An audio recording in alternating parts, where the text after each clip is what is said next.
So we meet again, Mr. West. Hanukkah Sameach. It is the first day after the first night of Hanukkah. The Chag, actually not a Chag, but the festival that if you're talking with anyone who's explaining it to you, if they have to say Hanukkah more than 5 times, then you should really be wearing a raincoat. And it's impossible to fully explain the holiday with a mask on. You'll just end up swallowing the mask. I hope you are having a wonderful time. I once again have a little challenge for you. As you know, sometimes Hanukkah is referred to as the Festival of Lights. And it's a wonderful time, especially in the Northern Hemisphere where the days are the shortest and light seems at a premium, that we bring some more light into the world. And that light may be a physical light like the candles. It may be a light that exists in a relationship between you and the candles. It might be a light that's spiritual or intellectual. But truly, it is a wonderful thing to bring light into the world. We need it. We always need it. But we need it. I will challenge you to do one thing. I want you to remember that with every light, it casts a shadow. In the words of Gerard Way of My Chemical Romance. And there are shadows everywhere. There are shadows that are cast from lights. There are shadows of ourselves. There's darkness in the world and there's darkness within everyone. It doesn't necessarily mean that it is evil.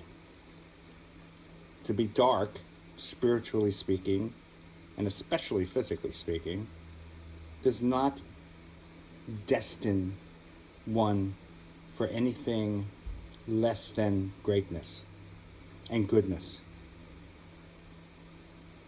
There would be no light if there were no darkness, and there would be no darkness if there were no light. I'll stop there because I can go on forever. But the one thing I do know is that the darkness within inside of us is as much part of us as the light is. Hand in glove. But that light everyone appreciates. It's nice. It's easy to show the light inside of us. We get applause. We get accepted. We get smiles. But the darkness that is inside of us, whether it is sadness and alienation, things that we feel guilty for, ashamed of, they are part of us as well. They are part of who we are. They are the exiled selves that we have, for whatever reason, kept to ourselves. My challenge is that you dwell, not long, but a little bit, and own that darkness that is inside of you. Do not make it a fetish. Do not fall in love with it as people do, sometimes willingly and sometimes unwillingly. Do not let it control you, but by the same token, don't let the light control you either. For they are opposite sides of the same coin. How do you like that for a thick metaphor? But sit with it.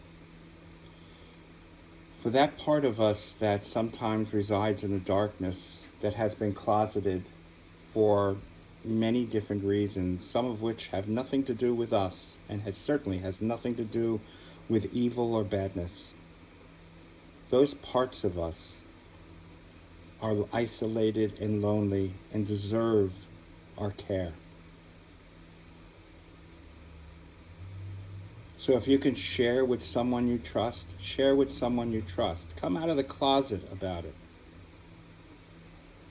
Say the unsayable that's been eating away at your soul. If you have no one to speak to or do not wish to, which is incredibly understandable, write it down. Or go out into the night and just say it out loud. And the next time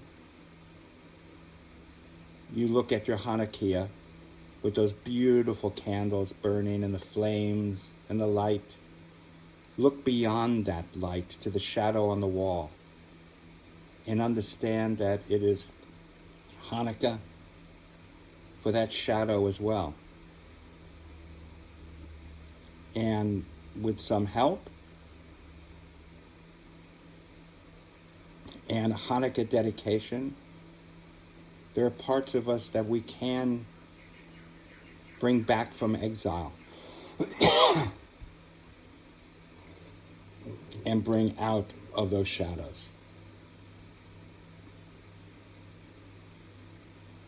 So, off to night number 2. Enjoy yourselves. Be reflective, but not too much. Be trivial, but not too much. Eat donuts. You can't eat too many donuts. And try to find some communion with another person, whether they're with you or not, whether they are alive or passed on, that you can share that burden with and coming out of the darkness. Shalom.